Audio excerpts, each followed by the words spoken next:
Hi, everybody. This is a first for us, but we're testing something new. My name is Sandy Ho, and I am the author of this new book called No Way But Through. And today I have my son here, Samuel, with us.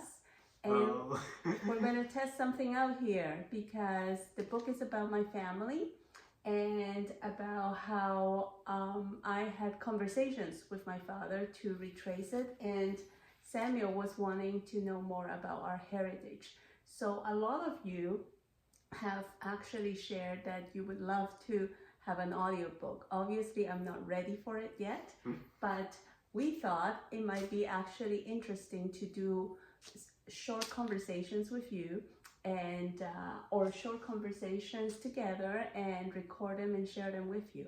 So that's what this test is about. We're just experimenting, and if you hear something that you like and you are interested, make some comments below, and it will really get us going and give us good feedback. So Samuel, what did you think? Have you read the book? I have read the book. It's really been a great read. According to my mark here, I just started chapter 19, which is right after you wrote about the story about how my grandpa went to Hong Kong from Canton, was it? Yeah, yeah. And what's interesting is Samuel's actually holding the family legacy book, which means that it has all the names and all the dates in it. Whereas this is the first edition that we put together, and it's available for you through events or through Amazon. So the content of the book is the same. So what interests you so far? Well, I just want to point out, because I find it really funny, the big difference between our books, not just the versions, but you, despite you being the one that wrote this book, you're adding so many little notes and little stickies. I do think about the stuff in here a lot, I do, but I'm not someone that writes them out very often, and when I do find something, I like to just go immediately to my mom and say like, wow, this is so interesting, this is so interesting. And a lot of that comes down into my fixation on details and stuff. I love to look at things and try and understand why they happen, why certain aspects of our lives or our words or our cultures reflect certain different things. Why do you think so many people are interested in finding out about their history? That's a difficult question. That's definitely something that I, of course, have first-hand experience. I do want to learn about my family's history, but the why is an interesting question because it's partially a search for, I guess you could say, identity. Yeah. By understanding where you came from and what your family has done, you can sort of use that as a groundwork for when you don't have any real ideas or goals. I wouldn't say I'm a goalless person. Yeah. But understanding where my family came from, that hard work and that legacy that came before me, I think it gives me a sense of what I can do. Because if the people that came before me can do things like run a steel production company and like carry a family of, was it like 6 different people at minimum? Yeah. I think I can do that too, and I think that's a very comforting thought. I know. I think we talk about big words like perspective and heritage and legacy, and sure, we agree with it, but then it's kind of like, okay, what does that look like? And I think the experience of feeling something that feels and lands valuable keeps us going and wanting to know more, right? Whether you call it identity searching or perspective or ability to be empathetic to other cultures, it doesn't really matter what you call it. It's the experience that matters, right? So one of the things that was interesting about this book is I met with my father for over a year. We recorded the stories, but when I started writing it, I decided to not write it in my own voice. So did you find that surprising when you first read the book, that the book is actually written in your grandfather's voice? Well, I don't think it was necessarily surprising. I think this is supposed to be, after all, my grandfather's story, my Gong story, and to write it in his voice is what I think is the most natural way. Of course, since you write it, you still use your language a lot compared to what I understand my grandpa speaks like, and that's not a problem. Of course, it's just an observation I noticed. Yeah. So that's really cool. Like, I think these are really nice conversations, and sometimes having the conversations themselves is what it's valuable, right? So Samuel, what do you think? Should we do a little bit of a reading?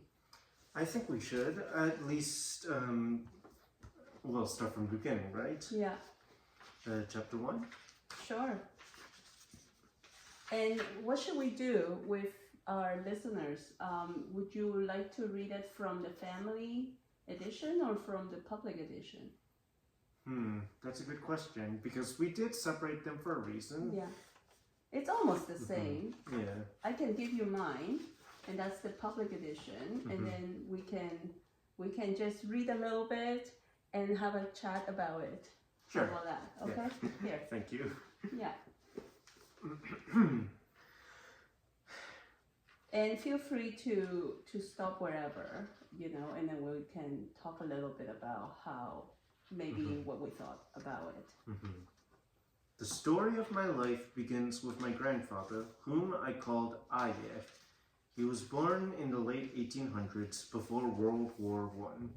Family lore places his birth just after Dr. Sun Yat-sen, the founding father of the Republic of China, who helped overthrow the Qing dynasty. Qing dynasty, right? Yeah. Aye passed away in his 70s, a year before I was born, so I never met him, but I knew he had left a lasting legacy.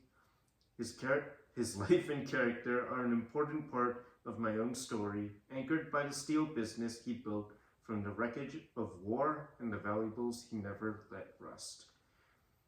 Now, just because language and stuff like that, I'm curious why he's called Aye, because I call my grandfather Gong, and my dad's father just grandpa. Yeah, that's an interesting question. So, would you say we are Chinese or we're Cantonese? Well, to be Cantonese is also to be Chinese, I'd still say. That's right. But of course, I'd like to say we're Cantonese first instead of just Chinese, because there's a very big difference between Mandarin and Cantonese as a language. Yeah, and China is a very big country made up of many, many different ethnic groups. Yeah. Right, so when we talk about our Cantonese heritage, Canton was in the southern part of China. And one of the things that I learned, at least in my personal experience, is in Cantonese, when you are younger, you double the word to make it sound more cute or cozy, and so you would call your grandma Popo, right? Yeah. And you would call grandpa Yeye, right? Yeah, but I always thought it's because we're saying that there are direct grandfather, whereas if I was talking about this, I forget, Gong has brothers and sisters, so if I was talking about Gong's brother, I'd say something along the lines of Kao Gong, wouldn't I? Yeah. Because Kao, we use so it it's for only for the Gong, for example. So once when I grew up, because I grew up in Peru, I use a little bit of Spanish, and so I call my dad, I call him Papi. But as I grew up, you change, and so right now I call my dad Abba. So in Cantonese, there's a lot of times that we add the at the beginning of the word. So ama, Abba, and so in this case, Aye. It's basically the same as you would call your grandfather from your father's side, 爷爷. Oh. But as you grow up, you call them 阿爷. It's a I great always forget observation. about Ye. It's Ye Mama. That's right. On That's the father's right. side. That's right. Yeah. Next. Aye was born in a village in Shunde district, or Sundak. Very good. Yeah. To continue his studies, he left his village and moved to Guangzhou, the capital city in the Guangdong province in southern China. That is Canton, if I remember correctly. That's right. That's right. He was an incredible swimmer, known for navigating the rivers that surround Guangzhou with remarkable skill. After World War I, the rivers of Guangzhou were lined with broken ships, relics of the conflicts that scattered the region. Aye salvaged steel from these abandoned ships and began dismantling, collecting and selling metal scraps from them. Over time, that scrap venture grew into a full-fledged metal business with several storefronts, turning his life into a classic rags to riches story. Although I don't know how Aye met his first wife, we know that it was partially because of her family's money that he was able to expand his business. As Aye's business began to boom, expanded into the province of Guangxi, or Guangxi, and the small colony island of Hong Kong. That's interesting to call it a small colony island. It still feels a bit weird because, to me, Hong Kong is the only real place that I've been to in Asia. In Asia, yeah. That's right. And we don't necessarily think about it in terms of colonies, right? So I grew up in Peru. And even though I studied Peruvian history, and we know that we were one of the biggest colonies, but by the Spanish Empire, I don't really internalize it as we were colonized. So that concept with all the words comes more from as I grew up here in Canada, and we started talking about colonization and all of that. But so in Hong Kong, yeah, of course, I do remember a lot of the British heritage that was left, and there's a lot of challenges with that and different opinions about it, but you don't really think about it as much, right? So it's very interesting how you have a family history where you have family that actually lived or even grew up in different colonies by different empires. So that's interesting. True. Yeah. That time frame is always interesting, but also just the fact that it's small as well, because China is a very big place, and in comparison, Hong Kong is just like a small city, it's effectively. A small dot. Yeah. But to me, it's been the only place that I've known for a while whenever we visit, to me, that's a big city. It feels completely different. It feels like, how do I say this? Yeah, but from the text, concrete fantasy. Yeah, but from the text, you can see at that moment, in those times, the perception was Guangzhou. It was big, like that's the center, and Hong Kong was just a tiny little useless little island. Yeah. At that time in China, selling metal was a novel concept, so Aye became one of the pioneers in the field. Many people in Guangzhou knew my grandfather, as one of the first to chart new territory in the steel business. I remember as a child seeing the huge machines in the back of our property. The towering device, 2 stories tall, was capable of slicing through massive sheets of metal. According to Mother, at the time, in the entire Guangdong province, there were only 2 such machines, and we owned one of them. Despite his financial success, Aye continued to yearn for a return to his roots. The Cantonese saying, "Lok Yip Guai Gan," conveyed the idea that no matter how far one traveled or how much wealth one accumulated, there was always a desire to return to one's hometown. In Aye's worldview, no matter how much one achieved, returning home was always important. It's always a beautiful saying to be able to always desire that connection, I guess. I know, right? Yeah, like family. yeah, my dad in the interviews actually he mentioned this proverb, I guess, many times, and Lao yi guai gan actually means literally fallen leaves return to the root. If you think about the imagery, it's beautiful, right? Because fallen leaves, sometimes we think of it as just dead, correct? I guess. But if you leave them by the ground and the nutrients and all of that, it goes back. At the end of the day, everything goes back to the roots. I guess everything eventually the family returns back home, and it helps continue to feed the family. Yeah, it goes back to the roots, which is home, but it also still helps to continue growing the tree. Growing new leaves, new families, new generations. Yeah, so it's really interesting, the proverb. Yeah. Shall we read a little bit more? And should we jump ahead a bit? Sure. Is there somewhere you would like to jump up to? I want to point out this. I think I'm going to skip a few paragraphs, just a few. Here it is. In his personal life, my grandfather Aye had 2 wives. His first was my grandmother, who I call Daima, first paternal grandmother. Daima came from a family with means.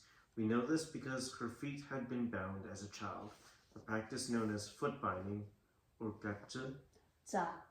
Good. Sorry. That's okay. Yeah. Or lotus feet. I remember her little feet, twisted and misshapen from years of binding that began when she was just 4 years old. Her toes were curled under, and she couldn't walk far without help. Without servants, women like her often fell. Still, in her day, the deformity was seen as a mark of beauty and refinement, a signal that a girl had been born into the right kind of family. In Daima's time, a woman's feet could shape her future. Bound feet meant you came from money, that you were marriageable, even if you could barely walk. Did you find that ironic? Ironic and how? I'm not sure if the right. I found it very ironic because in that time, and we're talking about 3-4 generations ago, right? But binding her feet gave her a future. You know. I see. Yeah. Because binding is binding. It's limiting. It limits you physically, but then society uplifts her because of it. So in a way, right? Like, I know, I understand. And later on we talk, I wanted to make sure we give credit to all the women in my family's life. That came very clearly. But when my dad talked about the binding feet, I just found it it's just incredible. And to think if you had means, like Grandpa would tell me, he remembers she couldn't even walk.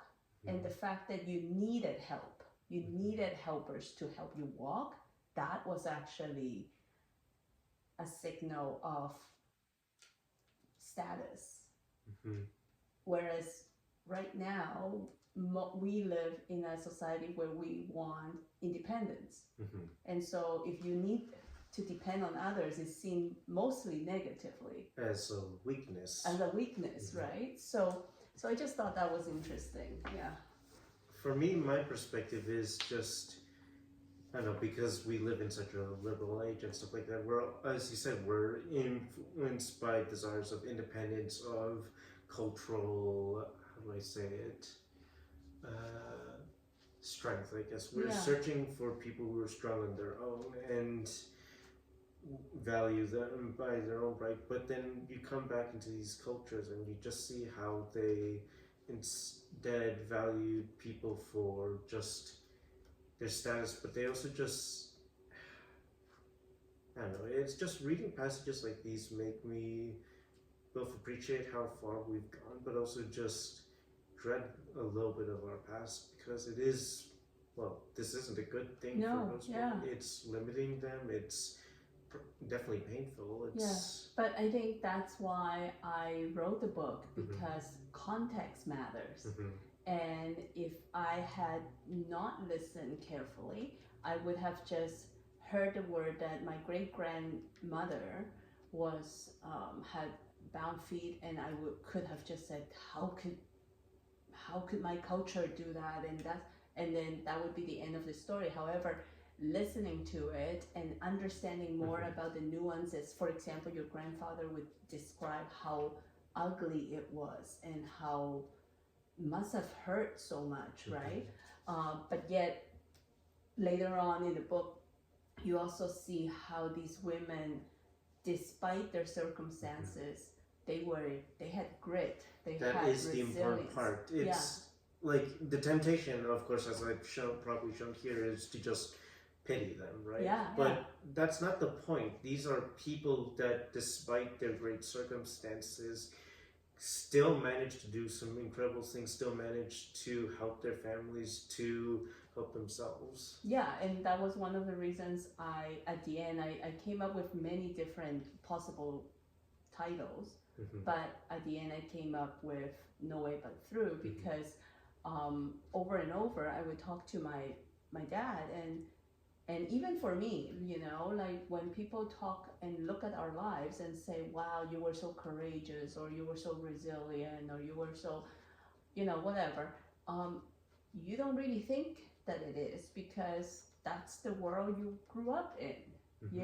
and so you just respond to it. But people like us looking back, I think that's one of the many, many things I hope people reading the book would think about, that it gives you an opportunity to just look at how life was like in back, and not because our ancestors want pity from us, but actually it's a way to make us think, make us empathetic, and really see and appreciate the tenacity that they had, and how they live. And I'm sure she wasn't, there just thinking, I'm going to be a hero, right? And love comes out in different ways. So, and we can actually embrace both that and also say, but we don't agree.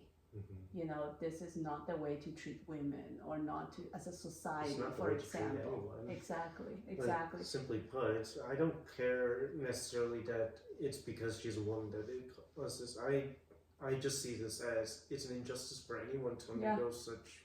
And the literal binding, right? Like it's incredible when you look at the story and the history of how that came about. But there are so many different versions of it in different cultures, right? So in the Chinese culture, it was the foot, but I feel it's so limiting, not just painful, but limiting physically even, right? So anyways, shall we do one more part? I think so. Do you want to pick this song? Should we talk a little bit about Yima? Yes. Yeah, so let's introduce, so far we have Aye, which is grandfather. We have Daima, which is the first one. That's right. So your paternal grandfather is Ye. Your paternal grandmother is Ma. Right? And in our case, and this was very common back then for people that had the means, and it was a signal of being well off, our ancestors, they married several times, and so that Dai means big or number one. And so now we're going to talk a little bit about what happened with Daima. So maybe read the part after marrying Aye, or at one point Daima, somewhat part of that. Yeah. At one point, Daima discovered that Aye had taken another partner. I called her Yima. Yima? Yi as in number two. That's interesting because it's spelled with a J in the book. Yeah. That's one thing that I always find very interesting and a bit frustrating about trying to read Chinese because I can't read the symbols. That's something that I really want to learn how to do, but unless you really take a lot of time to learn it, there's a lot of symbols. And I guess it's really not a unique thing for Chinese necessarily, but with learning any new language. But when you're trying to go from a language that's based on a Latin alphabet and changing it into a Chinese characters, it really doesn't click in your mind. And then when they do stuff like making a J sound like a Y for some reason. To be fair, that's me. So maybe one of the episodes will talk a little bit more about how I came about and decided to spell it this way, right? But well, it's not just you, because like if we talk about Canton and its original pronunciation of Guangdong, how do you get there? Yeah. That always confused me. Okay, let's talk about Yima. Yes.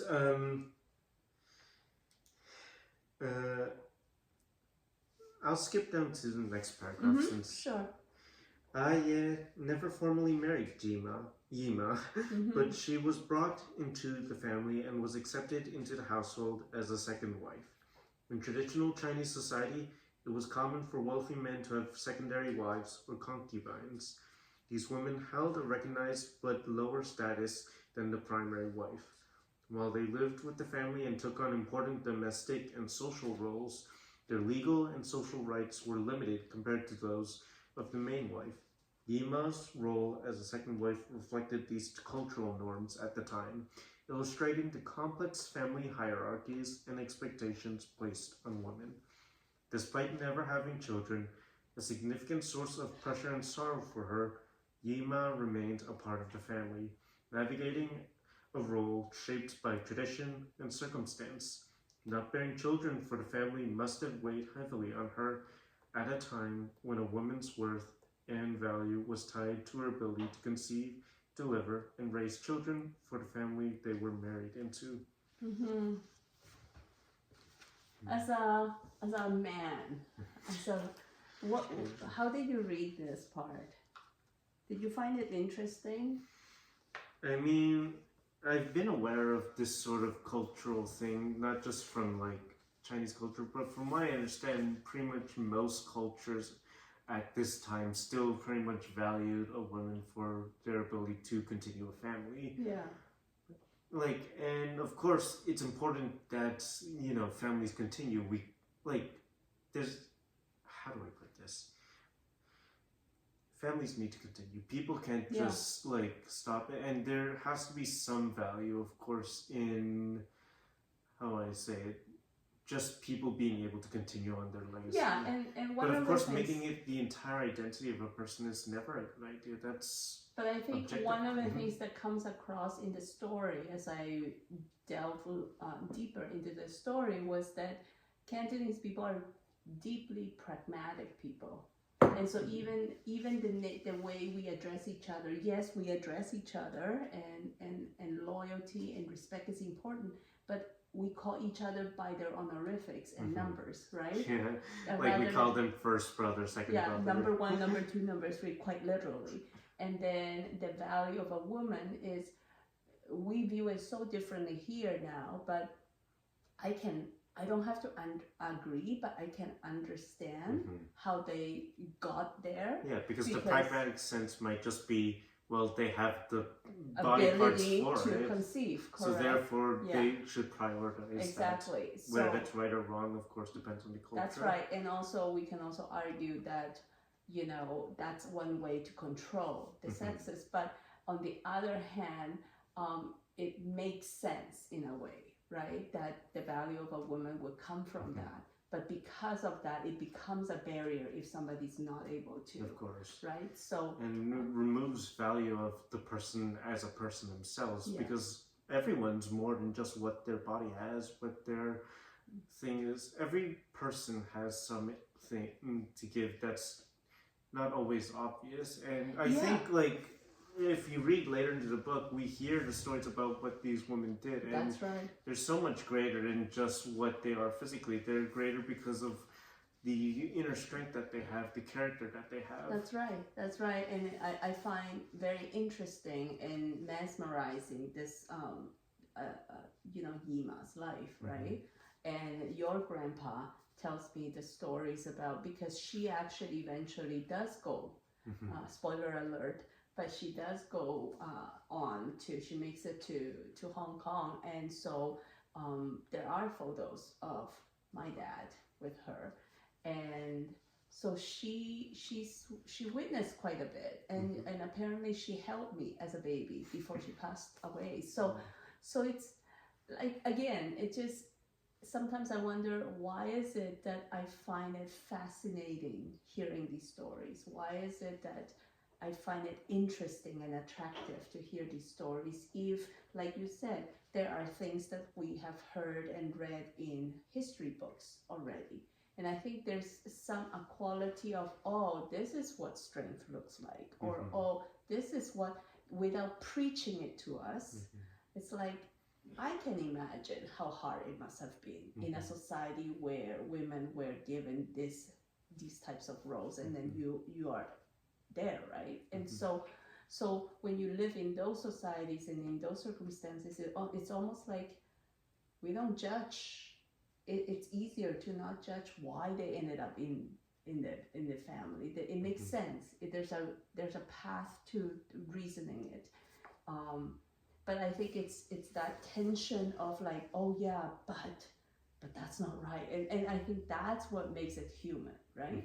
A human story, rather than making every single story a really polished and sanitized and clean. Like, that's not interesting, So anyways, so there you go, guys. That's my family's start of the story. We start in Guangzhou in Canton.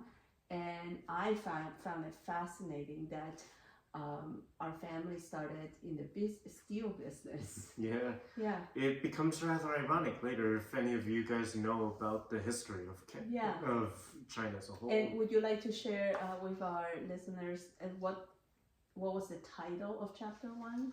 Yes, the title of chapter 1 was Steel Roots. Yeah, so I played with the words, and I hope if you're a reader, you can appreciate what I was trying to say. Obviously, I didn't mean it just that we were in the steel business, but I'll leave it to you guys to think about, in what other ways did I mean to put it this way. Don't be afraid to commit to the death of the author. After all, sometimes the best meaning comes from your own interpretations of what a story says. That's true.